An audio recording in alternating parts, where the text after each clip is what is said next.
फारस की रानी थी। यहाँ तक कि उसका पति राजा क्षयर्ष उसके रहस्य को नहीं जानता था। एस्तेर यहूदी थी। एस्तेर का रिश्तेदार मोर्दकै महल में कार्य करता था और उसकी देखभाल भी करता था। राजा क्षयर्ष के सलाहकार हामान ने एक बड़े इनाम को प्राप्त किया। वो बहुत घमंडी था। मोर्दकै के सिवा हर कोई उसके आगे सिर झुकाते थे। हामान अपमानित हुआ। उसने मोर्दकै और सभी यहूदियों को मारने की प्रतिज्ञा की।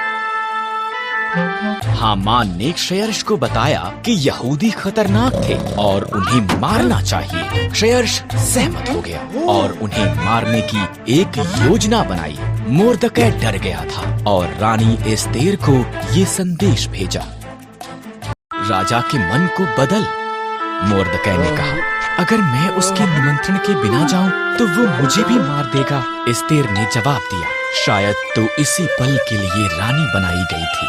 मोर्दकै ने कहा। एस्तेर साहस के साथ ये प्रयास करने के लिए सहमत हुई। वो सिंहासन के कमरे में गई। राजा क्षयर्ष उसकी सुंदरता से चकित हुआ और उसे अंदर निमंत्रण दिया। क्या हम हामान के साथ रात का खाना खा सकते हैं? उसने पूछा। हामान उसके पिछले आंगन में एक बड़े खंभे का निर्माण कर रहा था। उसने इस पर मोर्दकै को मारने की योजना बनाई थी। तब राजा का निमंत्रण आया, इसलिए हामान रात के खाने के लिए महल में गया।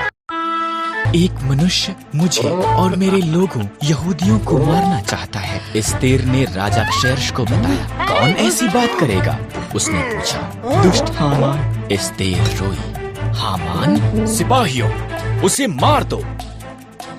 इस तरह हामान उसी खंभे पर टांग दिया गया जो उसने मोर्दकै के लिए निर्माण किया था। एस्तेर के कारण यहूदी बचाए गए थे। उन्होंने एक बड़ा त्योहार मनाया जिसका वो आज तक भी जश्न मनाते हैं।